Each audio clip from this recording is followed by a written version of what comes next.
هاي يا حلوين، ازيكم عاملين ايه؟ انا زينب شحاتة. لو اول مرة تشوفوني متنسوش تشتركوا في القناة وفعلوا زر الجرس عشان يوصلكم كل فيديو بنزله. النهاردة بقى هنعمل وصفة جميلة جدا تنفع في اعياد الميلاد، في المناسبات.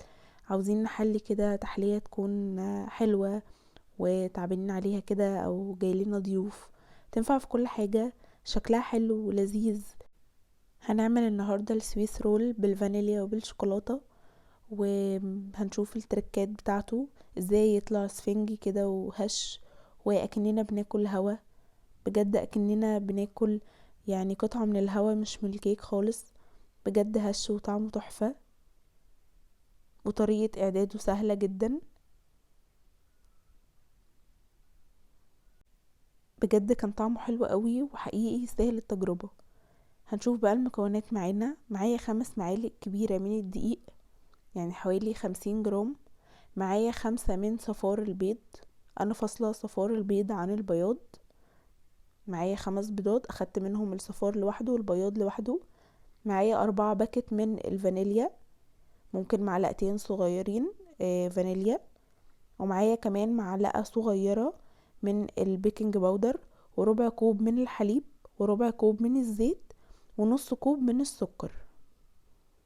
معايا اول حاجة هنجهز الصينية اللي هنخبز فيها. معايا كده قطعة ورق زبدة. يستحسن ان انتوا تستخدموا ورق زبدة عشان تطلعوها كده، يعني بعد ما الكيك تخبزوه تطلعوها كده تكون سهلة معاكم من الاطراف كده، من عند الزوايا بتاعه الصينية او الصاج. انا الصاج اللي استخدمته مقاس 28 في 38. ممكن لو اقل من كده تقللوا كمية البيض، او لو اكبر من كده تكتروا كمية البيض. بس وقصيت كده من عند الزوايا زي ما انتوا شفتوا، وكده كان جاهز معانا. هنجيب بقى الصفار البيض الاول في بولة كده، هنفككه كده من بعضه، وبعدين هننزل عليه ب2 باكت من الفانيليا. احنا معانا 4، هنحط 2 باكت على الصفار و2 باكت على بياض البيض واحنا جايين نضربه. خلطناه كده، هننزل بقى بالحليب.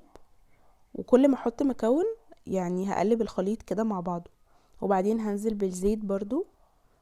الكيكة الاسفنجية يا جماعة مش بنكتر فيها المواد الدهنية عشان تطلع زي الهوا كده واسفنجية، عشان كده حاطين ربع كوب من الزيت بس. وكمان مستخدمين زيت مش زبدة ولا اي حاجة.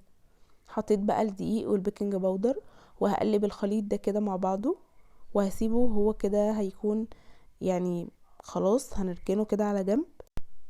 بس خلاص خلطته. هاجي بقى للبياض بتاع البيض اللي احنا كنا فاصلينه. هننزل في بولة تكون كبيرة شوية، وعليه 2 باكت من الفانيليا التانيين. وهنفضل بقى نضرب بالمضرب او بالعجان، او ممكن الخلاط على فكرة يعمله برضو. الأداة المتوفرة عندكم بقى استخدموها. حطينا الفانيليا وضربناه ضربة كده. اول ما يبدأ يعمل رغاوي هضيف بقى السكر معايا بالتدريج. قلت معايا نص كوب من السكر. هضيف كده على 4 مرات على 5 مرات. المهم نضيف شوية ونضرب لحد ما السكر نحس ان هو اختفى كده وداب، ونبدأ نضيف المرة التانية والتالتة والرابعة. المهم لحد ما كمية السكر معايا تخلص خالص، ويبدأ الخليط كده يعني كل مرة هتلاقوه خلاص بقى القوام بتاعه عمال يفتحها اكتر، ويبقى كريمي كده اكننا بنعمل يعني بنضرب كريمة مخفوقة. لحد ما نعمل كده بالمضرب معانا يعمل منقار وما ينزلش، يعني يقطع كده كده يبقى تمام خلاص معانا الخليط جاهز. ده خليط الصفار بقى اللي احنا عملناه. هاخد معلقتين كده من البياض، هقلبهم معاه عشان بس يعني يعادل القوام. انا بطبق العجينة والخليط مع بعض، مش بقلبه كده يعني بسرعة، لا بجيب من تحت لفوق من تحت لفوق عشان الهوا ما يطلعش. وبعدين نزلت بالخليط كله، وهبدأ اقلب بقى من تحت لفوق. يا جماعة مش عاوزين نطلع الهوا اللي احنا عملناه، هنقلب بالراحة كده لحد ما الخليط كله يبقى لون واحد. بصوا الخليط معايا عامل ازاي، كريمي خالص. هنزل بقى في الصاج اللي احنا جهزناها، وبعدين هبدأ اوزعه اوزعه بالتساوي عشان يعني ما يكونش جنب اعلى من جنب كده. وبعدين بقى خبطتين 3 كده على السطح عشان يطلع الهواء، وكمان عشان المسام بتاعته تبقى مش واسعة قوي، وكمان الخبطات دي عشان السطح يتساوي معايا اكتر يعني. بس كده دي بقى السويس رول اللي بالكاكاو. نفس المكونات بالظبط، نفسها بالظبط، بس هاخد من ال5 معالق الدقيق هحط 3 معالق بس دقيق ومعلقتين من الكاكاو. يعني كده الاختلاف بس ان احنا ضفنا 3 معالق دقيق بدل 5 معالق ومعلقتين من الكاكاو. هننزل برضو بالخليط كده ونفس الطريقة هنقلب من تحت لفوق كده لحد ما كله يبقى معانا لون واحد ونفس القوام بتاع المرة اللي فاتت، برضو الخليط اللي فات. برضو دي نفس الصينية ومبطنوها برضو بورق الزبدة، نفس المكونات ونفس الطريقة، كمان نفس مقاس الصينية اللي انا استخدمتها، كل حاجة ما اتغيرتش. خبطتين برضو كده عشان الفقاعات تطلع والسطح يتساوي اكتر. خبزتهم بقى على حرارة 170 لمدة 25 دقيقة، الاتنين اخدوا نفس الوقت لحد ما ادخل خلة كده وتطلع نضيفة من غير اي عجين ولا اي حاجة. هشيلهم كده بعد ما يبردوا، هشيلهم من الصينية بتاعتهم، وبعدين ورقة زبدة كمان هدهنها كده يعني دهنة بسيطة من الزيت، وبعدين هقلبها عليها، هقلب الكيك ده عليها، وهبدأ بقى اشيل يعني ورق الزبدة اللي فيها ده. بس تكونوا استنيتوا عليها ان هي يعني تبرد دقيقتين كده، مش عاوزاها تبرد قوي بس تكون بردت دقيقتين كده، وهنشيلها بسهولة. وبعدين كده عاوزين تساووا الاطراف، يعني دي خطوة اختيارية، انا ما سويتش الاطراف عادي، انا جيت بس كده عند طرف ورحت قصاه كده، قصيته يعني بشكل مايل كده شوية، وهقول لكم ليه واحنا جايين نلفه. دلوقتي بقى هلفه بالورق بتاعه، يعني دي الورقة اللي احنا دهناها دهنة زيت بسيطة، هلفها بيها وهو كده يعني قبل ما يبرد خالص عشان ما يتكسرش مننا. هلفه كده وبعدين هسيبه يبرد بقى، يبرد تماما لمدة ساعة كده او ساعة ونص. ده برضو كيك الشوكولاتة اخد معانا برضو نفس وقت التسوية، بشيله كده بكل سهولة عادي، وبعدين ببدأ افكك الورق، هبدأ اسلك كده بالراحة الورق بتاعها، وبعدين برضو بورقة فيها دهنة زيت بسيطة هقلبها كده عليه. انا بدهن دهنة زيت بسيطة عشان لما اجي اشيل الورقة دي تاني بعد ما الفه يعني الوش ما يلزقش فيها كده ويعني يبوظ شكلها. هشيل برضو الورقة كده زي التانية بالظبط، وبالراحة ممكن تحسوا ان هي يعني هتشيل معاكو كيك، لا استنوا كده بالراحة وهتلاقوها اتشالت معاكو بالظبط. برضو هقص كده الطرف بشكل مائل كده،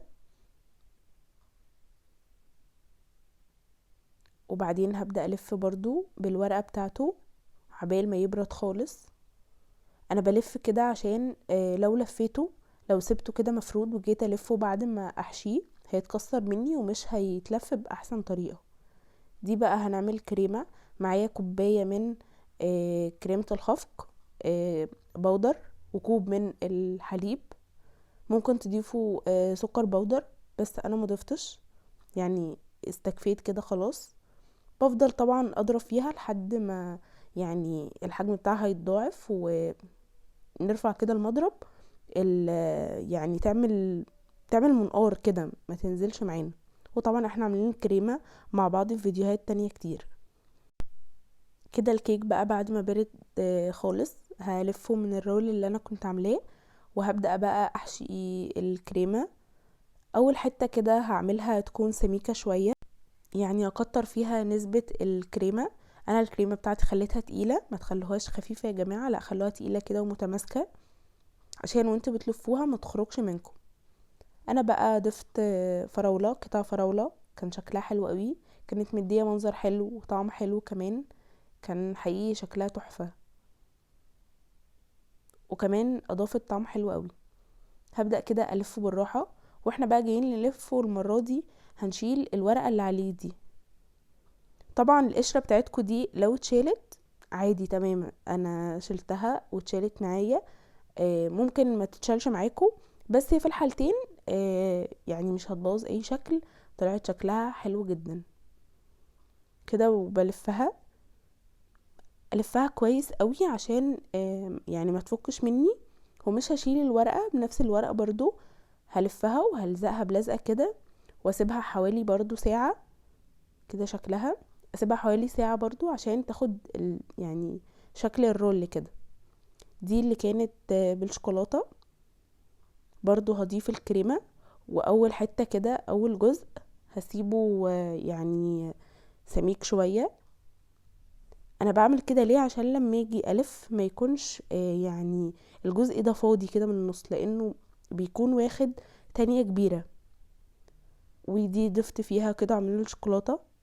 ممكن طبعا الحشو ده اختياري، يعني انتوا ممكن تحشوا كمان السويس رول اللي هو الفانيليا، ممكن تحشوه مربى، يعني ده شائع جدا.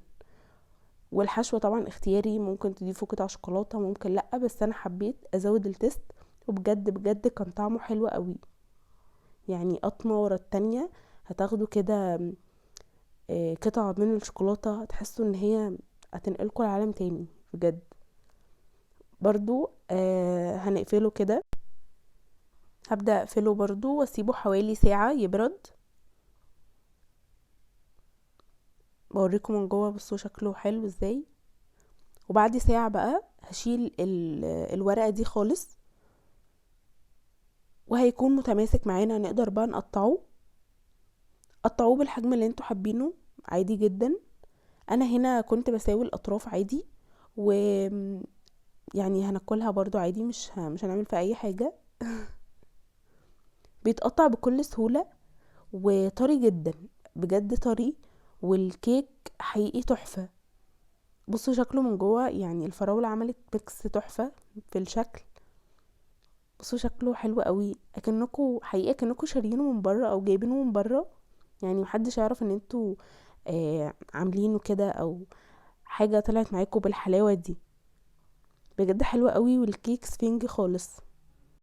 وبجد الفانيليا ده كان طعمه حلو جدا وهادي كده. الناس اللي بتحب يعني الاذواق الهادية كده هيعجبها قوي، لان كان طعمه سيمبل خالص. ده بقى بالشوكليت برضو، بعد ما سيبناه يبرد ساعة كده بقطعه سهل جدا. بصوا من جوه الكريمة، يعني بصوا التانية الكبيرة دي فيها كريمة اكتر. هو ده اللي بقولكوا كتروا فيه الكريمة في التانية الاولى عشان يطلع بالشكل ده. زينته كده بصوص شوكولاتة عشان يبقى يعني الناس اللي بتحب الشوكولات بقى هتغرق كده حقيقي في السويس رول شوكولاتة ده. حقيقي بجد كان طعمه تحفة، لازم تجربوها يا جماعة بجد. بصوا الكيكة زي القطن حقيقي. ابهرتني الوصفة دي. ولو عجبتكم الوصفة تنسوش اللايك والاشتراك. باي باي.